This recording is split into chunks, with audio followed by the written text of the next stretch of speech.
جنگ بدر میں قیدیوں کو قید کیا گیا، اور جنگ بدر جو ہوئی تھی صحابہ اکرام کو مکہ سے نکالا گیا، مارا گیا، جائیداد لوٹی گئی، ان کے مالوں کو ہڑپ کر لیا گیا اور بے تحاشا مارا گیا، اور کئی مسلمانوں کو شہید کر دیا گیا.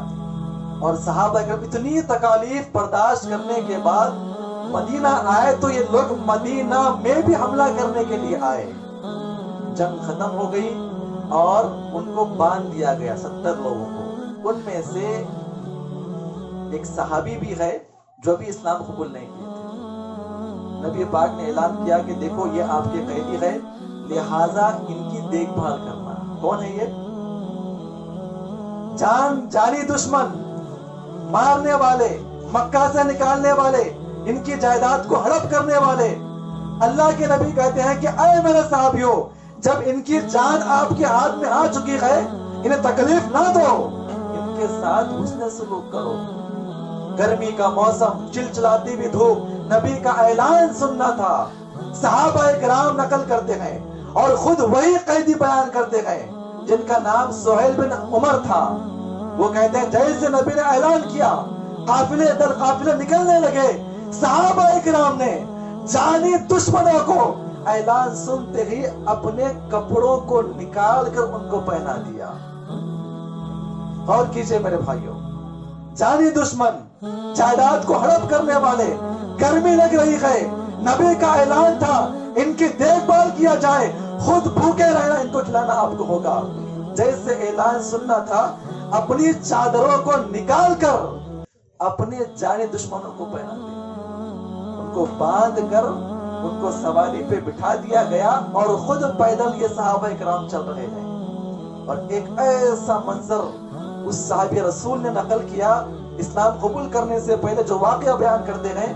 ہم لوگ سفر کرتے ہوئے نکل رہے تھے، بعض صحابہ کرام اور آگے نکل گئے تھے. ہم جس گروپ میں تھے یہ صحابہ کرام نے کیا کیا تھا؟ باری کر لیا تھا. جیسے ہی نماز پڑھ لیتے اور اس کے بعد جیسے کھانے کا وقت ہوتا مجھے اپنی سواری سے نیچے اتار دیتے اور صحابہ اکرام جماعت کی شکل میں گول بیٹھتے، اپنی اپنی روٹیوں کو نکال کر سب سے پہلے میرے سامنے پیش کرتے.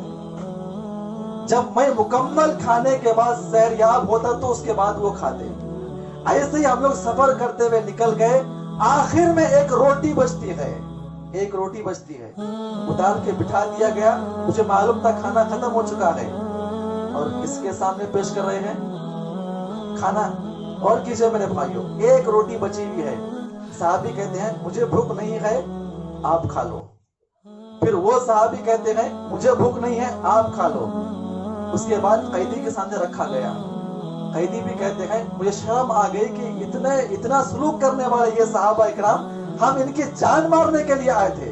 اور کیجئے میرے بھائیوں، میں نے کہا کہ مجھے بھی بھوک نہیں ہے. سفر کر رہے ہیں 1-2 دن کا سفر، سب بھوک سے نڈال گئے. پھر وہ صحابی کہتے ہیں آپ کرو. نہیں مجھے بھوک نہیں ہے. کیوں؟ اس قیدی کو ہمیں کھلانا نبی کا حکم تھا. جب ایسے کرتے کرتے روٹی دوبارہ میرے پاس آ گئی تو میرے آنکھوں میں سے آنسو نکل گئے. یہ صحابہ اتنی محبت ہم سے کرتے ہیں. اسلام ایسے ہوتا ہے، اسلام ایسے حسن سلوک کرنے کا ہمیں حکم دیتا ہے. پھر اس کے بعد جب ہم مدینہ میں داخل ہو گئے، مدینہ میں داخل ہونے کے بعد میرے ماں باپ میرا ہدیہ دے کر چھڑانے کے لیے آئے، بڑی رقم لے کر آئے مجھے چھڑانے کے لیے.